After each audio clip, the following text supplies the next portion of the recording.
At the time of recording, there are currently less than 4 weeks until the launch of Star Wars Squadrons.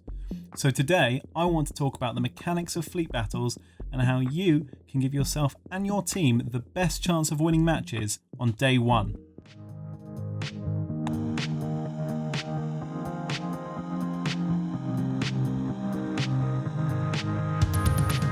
What's up, JD here. As I just mentioned, today I'm going to be discussing what you need to do to be able to achieve victory in fleet battles. To start off though, I'm going to need to explain how the fleet battle mode works, but keep watching because towards the end of the video I'll be giving you a reliable and balanced team play strategy that will help you score those wins in the opening weeks. So, Fleet Battles is Star Wars Squadrons' signature mode. It is a ranked, symmetrical, 5v5 competitive mode that works like a tug of war. Each team is constantly working to try and push the battle line towards their opponent's capital ships in an effort to destroy them. Throughout the course of each match, there will be 3 distinct yet soft phases that you will encounter. The phase you're in will be dependent on what's known as morale, and this will dictate what you want to be focusing on at any given time. Now, morale, in the context of fleet battles, is essentially a resource that you can lose and accumulate throughout the match. Acquiring enough morale lets your team safely attack the enemy capital ships alongside your AI allies. Morale can be gained by defeating enemy starfighters, with more morale gained from defeating human-controlled starfighters. Additionally, you can accumulate a large amount of morale at once by taking out attacking frigates. At the very start of the match, each team has the same level of morale, and this creates the first phase of fleet battles, the dogfight. During this phase, each team will clash in the centre of the map, with both teams trying to take out the most enemy starfighters. When one team has successfully destroyed enough fighters to shift the morale in their favour, the next phase begins. And for those of you who aren't aware, if you do try and bypass the dogfight at the beginning of the match and head straight for the enemy capital ships, you will, with almost 100% certainty, be destroyed in seconds by turbo laser fire from the capital ships. The second phase I will discuss I tend to refer to as the attacking phase. During the attacking phase, you can begin to make your bombing runs on the enemy capital ships. You will also be joined by either a CR-90 frigate or a raider, depending on the faction you happen to be playing. If you're playing against Imperials, then you will need to take out 2 Arc-10's command cruisers, followed by an Imperial Star Destroyer. If you're playing against the New Republic, you will have to take out 2 Nebulon Bs, followed by an MC-75. At least those are the current confirmed ships. It's always possible there might be some ship variation on launch, as we do know that other ships appeared during the campaign, such as the MC-80s. We'll have to wait and find out on October 2nd to see if there will be any variation throughout Fleet Battle.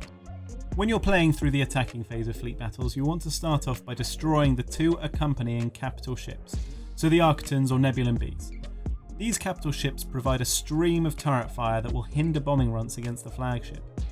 But also they can restock the opposing team starfighters, and so it's a good idea to deny them this as soon as you can.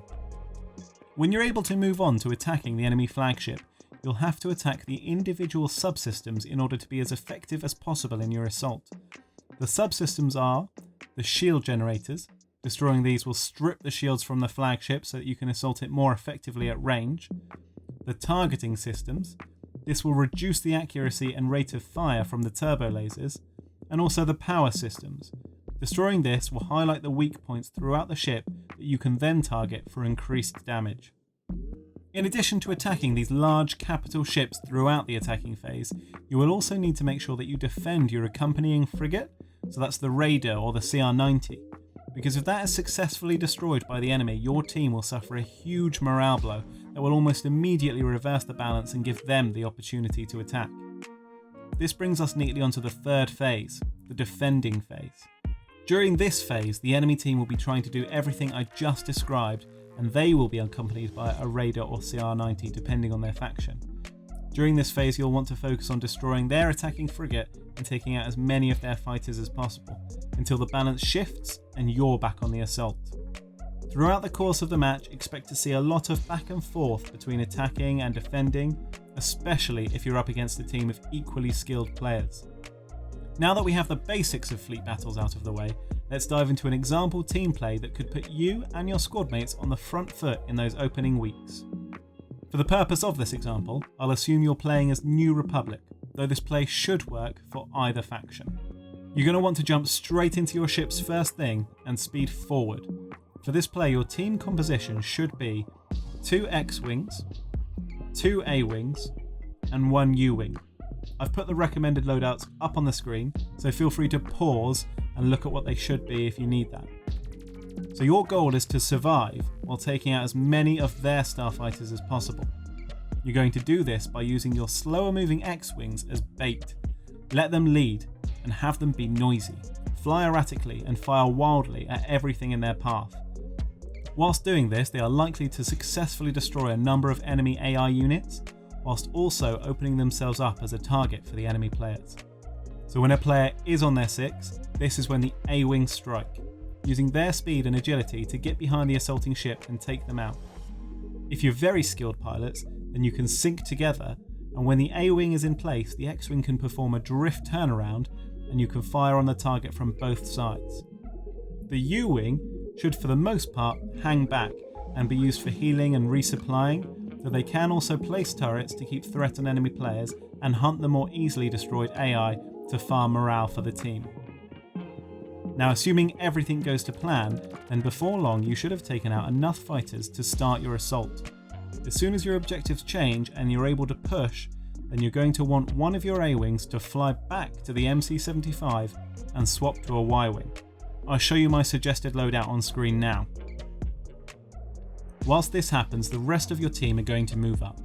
You're going to want to choose one capital ship at a time to focus your efforts on, and the best way to decide this will be to see where your accompanying CR-90 flies to. Your X-Wings will start the initial assault by skillfully flying under the shields and firing off their proton torpedoes for high damage. Your A-Wing should prioritise taking out bombers looking to destroy your CR-90 first, and when there are none in sight, they will want to keep your X-Wing safe from attackers. Now before long, your Y-Wing should have arrived.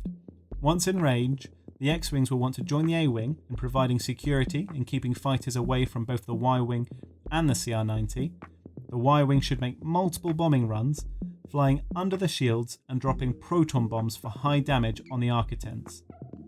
Now the U-Wing will be tasked with restocking the X-Wings and Y-Wings and dropping turrets to put threat on fighters, whilst as before hunting down AI to keep morale in your favour. Now, no matter how good you all are, chances are that before long you will be successfully repelled and forced to move into the defence phase.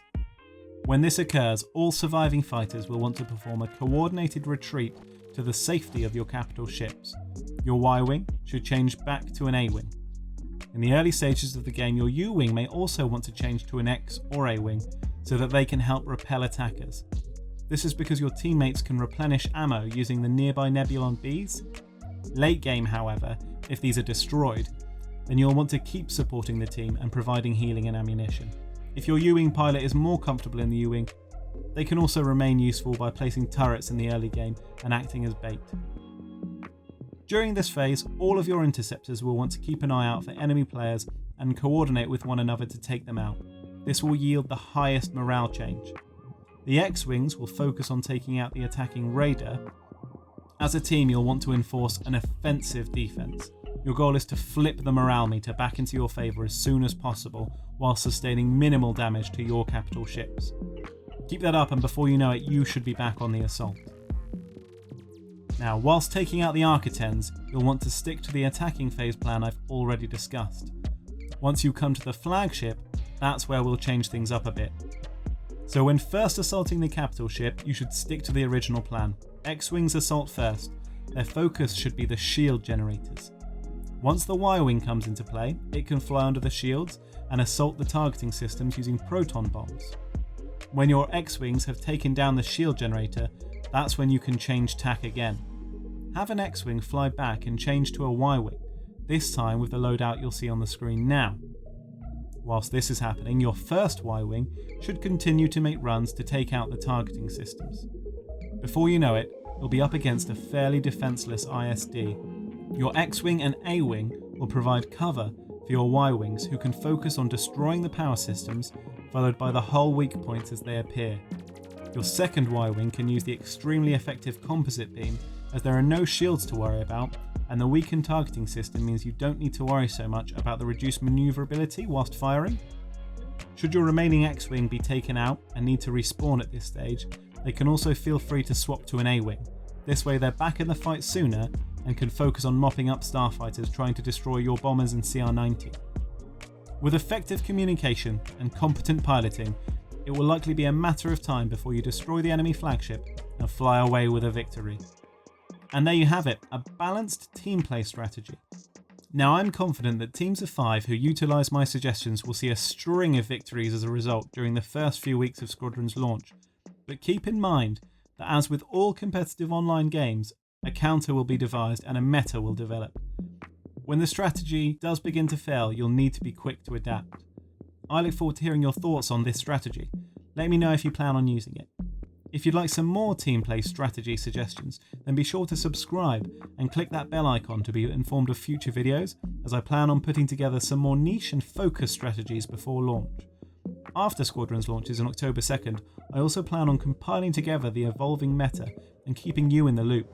So if you plan on being one of the best squads and look to take on some of the already planned tournaments like the Calrissian Cup, be sure to come back for future videos. That's all for now though. Thanks for watching and I'll see you next time.